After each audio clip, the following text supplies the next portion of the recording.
Hello and welcome to the Drexel InterView. I'm your host, Paula Marantz Cohen, speaking to you from my office as Dean of the Pennoni Honors College at Drexel University in Philadelphia. Today my guest is Jennifer Shahade, two-time U.S. Women's Chess Champion, who holds the title of Woman Grandmaster. Ms. Shahade is also a professional poker player and the author of several books and blogs, including Chess Bitch, Women in the Ultimate Intellectual Sport, and another book, Play Like a Girl. Jennifer Shahade, welcome to the Drexel interview. You. Well, when people find out you're a chess champion, I imagine that there's some surprise. It's very unusual, isn't it, for a woman to be a chess champion, and why do you think that is?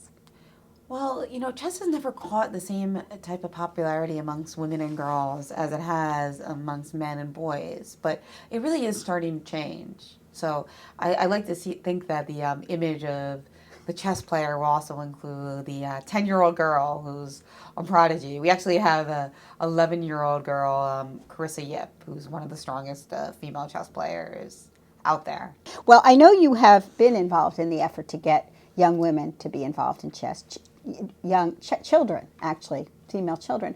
And you have a group, an organization called Nine Queens that's involved with that. Can you tell us a little bit about it? Yeah, Nine Queens, the idea is to get more girls involved in the game. And I have a book, Play Like a Girl, Tactics by Nine Queens.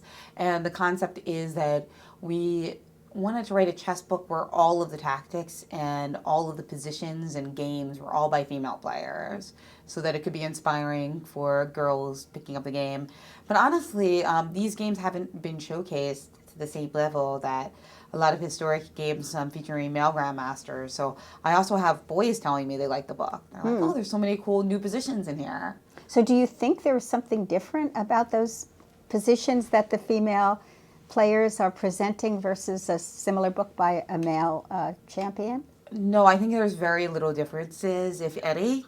So that if you took out the names from the positions, people sometimes might recognize them if they're chess aficionados, because they might actually recognize the specific position in some cases, but otherwise it would be impossible to detect. Interesting. Because in writing, they often say you can recognize the style of a woman. You feel you can't recognize the style of play of a woman versus a man? I would say almost not at all. The only thing that people might say is that I think on average women tend to be a bit more aggressive than men of the same level. Really? Yeah, because I think so many people expect them to be passive, so they want to not meet that expectation, And I guess to go into the sport, you call it a sport, it's a sport. Yeah, mind sport, I call it. Mind sport, in any case, would involve a certain aggressiveness or a certain confidence that might not exist otherwise. Exactly, yeah. Tell us about your entry into the mind sport of chess. I mean, at what age did you get interested? What caused you to get interested? All that. My dad taught me when I was a little girl, probably around 5 or 6. And I took to it a little bit, but I wasn't obsessed or anything. So actually for many years, my brother was the chess star in the family, and my dad and my brother were both masters. My brother became a master at a very young age, 14, and I decided chess wasn't my thing. I was going to go and do acting and writing and other types of activities. But then, because it was very intimidating, because I didn't feel like I was as talented as my brother. But then somehow I had this miserable experience at an acting camp one summer. It was horrible. All the kids made fun of me. I didn't get I got a good role, but it was it was just an awful social experience, miserable. So after that camp, I went to a chess tournament, and the chess tournament was the exact opposite. I was 14 at the time, so boys were starting to like me, and there were these groups of girls that would hang out in between games, and it was just really, really fun. Kids would go to the pool after the games were over, and I started to play a lot better at the same time too. So people were starting to notice my talent all of a sudden, and just sometimes it's like that in life, just those confluence of events one summer changes everything. And you felt socially at ease and good about yourself in the chess context and not in the acting one. So what about, one associates chess with being good at science, math, that sort of thing. Were you good at science and math? Oh God! Well, you know what? My mom, who was a Yeah. professor at Drexel in chemistry, I think she loved that I played chess, but I wasn't really like I didn't really take to the sciences that much. I actually I always got decent grades, but then when I went to college at NYU, I took up more of the humanities. Mm-hmm. So I never really got super into math and science as a kid, and I think for me it was a great combination because I got to travel so much from chess that seeing it from a more humanist point of view was really beneficial. Well, I mean, that is something that's interesting, the contrast between you and I guess other female chess champions and the male chess champions, with some exceptions. You tend to think of men playing chess as more inward looking, more nerdy. And whereas the women, and we discussed this earlier, women tend to be more flamboyant, more attractive. I know this is a gross generalization, but is this true to an extent, and how do you explain it? I think to some extent it's true that women and girls who play chess tend to be more attractive than average because they get so much attention because they're some of the only girls that have been in the sport that they kind of like might want to play that up for both just practical reasons, but also for practical reasons, for instance, that like they might get a sponsorship or invitations because of that. So I think you see that happening both in chess and poker, that sometimes the minority of women actually play up their femininity in the external way, though at the game they tend to be extremely fierce. So they like to kind of play up that contrast because it can make them more successful in like all sorts of ways. It can make them more successful in the game itself because they could be underestimated, but it can also make them more successful in like the subculture around the game, which is just like another game within a game, if you will. Wow, that's interesting. I also think that sitting at a board, you're on display. And you're Exactly. playing chess, you're on display. Whereas I guess a lot of men would think, well, it's all going on inside my head and I'm not even aware of my surroundings. Whereas women maybe are conditioned to see themselves that way. And they are playing chess on display. And so, I mean, you dress in a way that says, yes, I know that. Yeah, that does sometimes happen. And I think that I like the performative aspects of chess. I mean, I think some people could look at that and think that it's a negative because women shouldn't think as much about how they look. And while I probably do agree with that as an overall statement, I also think it's like really great to accentuate the performative aspects of chess because that's what it is to me. It's an intellectual performance that other people can gain enjoyment and inspiration from. And it's also an aesthetic Yeah. game. I mean, it's a beautiful game. Both the pieces themselves can be beautiful, and I guess a beautiful game is beautiful Yes. on the board. And so the idea of extending that out is interesting. Yeah, it's funny how there's so many different ways to define beauty in chess. Like, you're right, the chess pieces themselves can be beautiful. In fact, that's kind of like almost like its own branch of art that, you can look for ancient chess pieces that are beautiful or 19th century, 20th century, and like you see like the kind of like the historical changes with the chess pieces. And then you also have a lot of contemporary artists who use chess as a canvas, and it's really interesting because there is this, it's almost like a poetry or something because you have like this constraint that you have to make 8 smaller figures on one side for each side, and then Yeah. like the queen and the king. And it's interesting to see what contemporary artists do with this. Like Yoko Ono has made a chess set. Like a lot of really well-known artists have. So Yoko Ono's chess set was an all-white chess set, Yeah. which is in itself, it's a mind game as well as a visually interesting. I mean, the idea of how you would play chess when all the pieces are the same color. Right. Her Yeah. her set was actually called Play It by Trust, and the idea is that the game would end in a draw because it's like a pacifist chess set because she thought that if you played with this chess set, you'd realize that you're basically the same as your opponent. So, That's very interesting. And you've played that white chess set. well, when you put a pacifist chess set in the hands of chess players, It's no longer pacifist. exactly. Another thing you've done that I find fascinating is you have done the art thing yourself.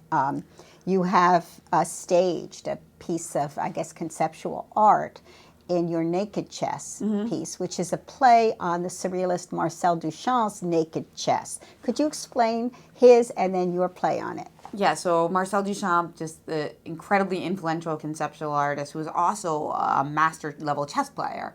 And many people said that he quit art for chess, which wasn't entirely true because he was always working on that Attendant piece that's in the Philadelphia Museum, the one where you like look through the people. Yes, which has a startling image there. Yeah. So he was working on that, but like people didn't know that and they thought that he was just only playing chess.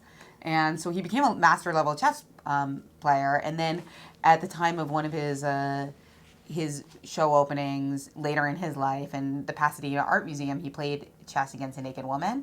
And it's an interesting image because clearly Marcel Duchamp is only focused on the board, even though there's this gorgeous woman in front of him, right? Eva Babbitt, actually, who's written a memoir and discusses this chess game as well. So that photograph, because Duchamp is such an iconic person, and he rarely does stuff like that. It's not like it was like the only picture of him with a naked woman. That's the thing about Marcel Duchamp; he doesn't repeat himself. So there was like 100 pictures of Duchamp with a naked woman, and I think that's what like made this image so powerful. That he has one nude photo, and it's while he's playing chess, right? So like that contrast between like the cerebral and the sexual. So that image has been recreated so many times, but we were the first to reverse the genders so that I was the clothed woman and playing against a naked man. Do you think there's a chess gene? I mean, you were saying before that your brother and your father were grandmasters? They're both masters, yeah. They're masters. I guess. And my brother's an international master, but you know the chess titles are very complicated. But they're But both very they're strong. high-level chess players. And so do you think that this is something biological, or do you think it's the climate, the conditioning in which you grew up? I mean, how do you see it?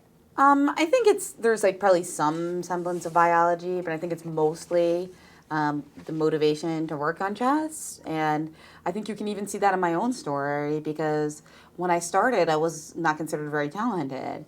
And then when I came back with a renewed interest in the game, I really just shot up. So you can't always tell how talented somebody is just by like the first go around. And a lot can be bridged by passion. By passion. And you said also concentration. Yeah, well, they really go hand in hand. I mean, yeah, you just kind of like have to break through and, you know, work harder than everybody else at some point. And I think a lot of that comes from being able to concentrate for long periods of time. Garry Kasparov, whom I interviewed, had noted that there are two general types of chess players, aggressive and more defensive. Would you agree with that? And what kind of player are you? You've already sort of answered that question, but could you do so again? Yeah, I think I'm more on the aggressive side. I love attacks. I love concrete play with a lot of dynamics. So that would be my answer. Yeah. And do you think that's true that you can define chess players by these two categories, and can you very quickly see what kind of player you're playing against? It's not that easy. It's good. Definitely there are boxes that you can put people in, and I think that's a really useful one. I mean, Garry Kasparov, after all. But there's obviously overlap as well. And I guess people will change their style of play in certain circumstances. The stronger you are, the more you're able to like switch between defensive and aggressive. Even if you have something that you prefer, you're still able to, you know, go back and forth. You made the point when we were talking earlier that there's a difference between poker and chess, and now I want to talk about move into poker, and that in chess you can pretty much always predict that the better player will win. And with poker that's not true. So the aspect of chance that enters into poker is a big factor. Would you say? Explain to us what you see as the differences between those two games. And then I want to hear about your experiences with poker. Yeah, I mean, chess, one of the obstacles to popularity is that the better player always wins in chess. Like, much better player always wins. If you're close, then of course the weaker player sometimes wins. But if it's an amateur versus a grandmaster always wins. I mean, unless there's like a lightning strike or something, it just doesn't happen, you know? So Grandmaster winning 100% of the time, of course, it takes out some of the drama because you don't know what the result. You do know what the result is going to be. Whereas in poker, that amateur could beat the poker champion, 1 times out of 3, or if it's only a few hands, even 45% of the time. Really, that much? Well, yeah, it just depends on how much the poker and win rate is all about. It's all about number of hands that you play, and sometimes those number of hands could take a really long time to play. So if it's just like a meeting of once or twice, then you're not necessarily getting enough in to determine who's the better player. Okay. Now, as a poker, and I'm interested in how you got into poker. I think of the two games, for all that they are both male-associated games, as being so different and having such a different vibe attached to them.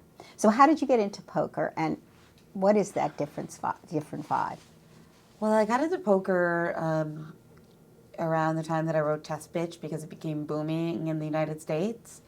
And I really enjoyed it because I was getting to know another subculture. And obviously there's money in poker and there's lots of interesting people, just like there is in chess. More money in poker than in chess. Yeah, but there's also more people fighting for it. So it's actually not as easy. Like I wouldn't say there's like that much more. If you think about the fact that it's very, very tough to make it in poker, it's very tough to make it in chess.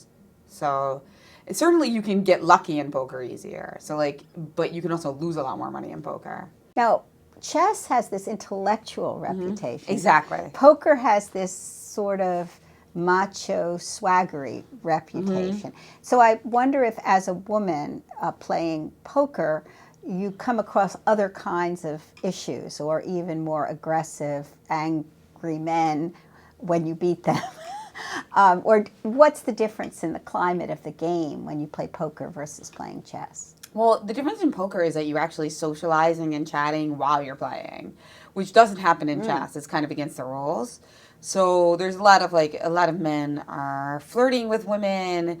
Sometimes they're nice to women and sometimes they're rude. It's just kind of all across the board. It would be kind of the same if a woman just is going out to a cocktail party or something. Some men are going to be super nice and some men are going to be just respectful and some are going to be a little rude, And then when you add money and competition into it, that could show the worst sides of people. But generally, I think actually most women have a positive experience when they go to play at the tables. Again, they tend to get a lot of attention and, Do you think do you use this flirting and attention and so forth as part of your game? Because I would think that would be a way that you might be able to gain an advantage. Some women might, but I don't find it to be, I find it to be too, it takes my concentration away too much. So I think if you're able to do that and also be super focused and thinking about the game, that would be a killer combination, but not very many people can do that. The element of bluffing in poker, to me that seems central. I'm not a poker player. I mean, I play a little chess, but I'm not a poker. But I think of bluffing as such a fascinating psychological state and how successful one can bluff. Is that really central to the game? And do you do it well? It is very important. But the weaker the players you're playing against, the less important it is. Because the weaker the players you are, you shouldn't bluff much. Because in general, people in poker have a tendency to call. So if you're playing a weaker player, they're just much more likely to make mistakes by calling too much than by folding too much, because there's a level of curiosity. They want to know, do you have it or do you not have it? So if they think it's close, they always click call. And they think that it's a randomizer, but then all of a sudden they're always randomizing it in that direction. Yeah. So generally that means that you shouldn't bluff too much against amateur players. So the stronger the players you're playing against, the more bluffing becomes a key part of the game, because players like that are now constantly trying to take away the bad habits that you learned by playing weaker players, and now they think that you're always betting because you have it. So they think you're under bluffing. So poker is all about imbalances and balances and kind of trying to detect when somebody's doing something too often or too little. Because as humans, we're very bad at randomizing. It's just hard to be totally random. And, that's a lot what poker is about. Finding where people have sometimes no randomness. That sometimes they're doing something all the time because it's a bluff, or none of the time because it's a bluff. Do you have any of that? I mean, you try not to, but definitely, and definitely sometimes you purposely have no, like if I'm playing against somebody who's on the weaker side and I don't think they've played much poker before, I might never bluff in a situation against them. So I'm not being random, but it's for a purpose. So we call this like exploitation. So you know that you're doing something that in theory is really bad, but it doesn't matter because in this instance you don't think your opponent's going to take advantage of it. Interesting. So yeah, that's the stuff about poker that's very rich and fascinating, because it's like you're kind of constantly trying to, I wouldn't say estimate your opponent's intelligence, because clearly poker skill is not about intelligence, but like you're trying to always estimate what level of psychology they're on, and you know you have to be right more than the other guy. So do you have to get into the zone before a game where you psych yourself into this state of mind and you take away all the extraneous stuff? I think it's very important. Yeah. I mean, it is good to sometimes be human, because like you do pick up a lot of stuff from people. So I'm not saying you should be totally like a computer. Otherwise, you're not going to pick up on other people's tendencies. In fact, computers are still quite bad at no limit hold'em. Well, they're not bad at like heads up, but they wouldn't be good in like a live type format. So are computers better at chess than they are at poker? Yes. For now, much better. Interesting. That's because of that human element is not as central, I guess. Well, yeah, it's because it's like in chess, it's a game of complete information, and then also in poker, I think one of the things they struggle with is maybe the exploitation aspects, where you know your opponent's making a mistake, and so you should make a bad play. That's very difficult to get computers to do, to get them to do something bad, because they think that they have a gut feeling that their opponent is going to react even worse to it. But like that's like a huge in poker, right? You know? Right. Well, when the artificial intelligence gets more developed, eventually they'll probably be able to do that. Yeah, for sure. It'll be interesting. I mean, that poker. I mean, I know they broke through Go very recently with AlphaGo a couple months ago, where the best computers beat the best humans in Go, and they thought that was going to take a little longer, I think. But so you think poker's next? Yeah, I mean, eventually. But even then, I think it's more going to be like online games, live games where it's like, could they be better than the best live players? I think it's going to be way harder, because the exploitation factor. They're like, they might play the best solid game theoretically, but will they make the most money? I think the live game is going to take a long time, because at that point they'll also have to be picking up on like facial cues and stuff, you know. Well, you make your living off of these games. Yeah, poker and chess. Is that unusual? I mean, how many people do that? I mean, are there a large number of people, and are there many women who make their living playing these games? Not that many, but more and more. I mean, in chess, there's a lot of people who make their money like supplementing it with teaching, because chess is so popular among children. And even adults, they love the game, and it's so hard to get better, so they often hire a coach. So just chess, that's where a lot of the economy is. And then in poker, yeah, there's a lot of opportunities for poker players, not just to play the game, but there's also kind of work within the industry as well. So there was a lot of there are a lot of women that cobble together some kind of career between poker and chess. But like, yeah, I've gotten quite fortunate in that I'm having like a really fun time with all the things that I do, and I kind of have the right balance between chess and poker. And you do a lot of different things. Well, we're almost out of time, and I wanted to ask you the large question, which is the metaphorical aspect, as you see it, of chess and poker, if you can deal with both. How do you see them as metaphors for life? Well, I see chess as a great metaphor for how important it is to rely on yourself and not blame anybody else for your mistakes. I think that's one of the reasons why it's so key to teach chess to children. In some ways that lesson is brutal, but in a way better to learn it from chess. It's like cry over hanging your queen than, later in life, having a car accident and realizing it was only your fault, So I feel like that personal responsibility that chess gives you is so critical. And also the fact that anything you want to succeed in life, if you reach this kind of zone-like state where you're completely focused, even as we talked about before, even if you don't think you're talented, being able to reach that state going to help you to perform better than you ever thought was possible and to improve really fast. So I think that's what chess is good for. And then poker, I feel like poker is a great metaphor for finance and personal finance. And that's why I think it'd be great for more colleges to kind of teach it from that perspective, because most successful poker players are very serious about something that we call bankroll management. Bankroll management is basically a concept for making sure that you don't put too much money in any one bet. So it's basically like a branch of mathematics where, like in statistics, where if I think that I'm going to win 60% of the time, but I'm putting 100% of my bankroll, then it's a great bet. But my risk of ruin is too high. If I lose, then I no longer have any money with which to make more money. So it's money management in a sense. Exactly, Yeah. and that's basically what all successful poker players do, because you need to be able to withstand what we call a bad variance. Yeah, And so, those are a great way to end, and you've given us so much food for thought. I want to thank you for being here. yeah, thank you. It's so fun to be at Drexel. Good. And thank you for joining us today at the Drexel interview.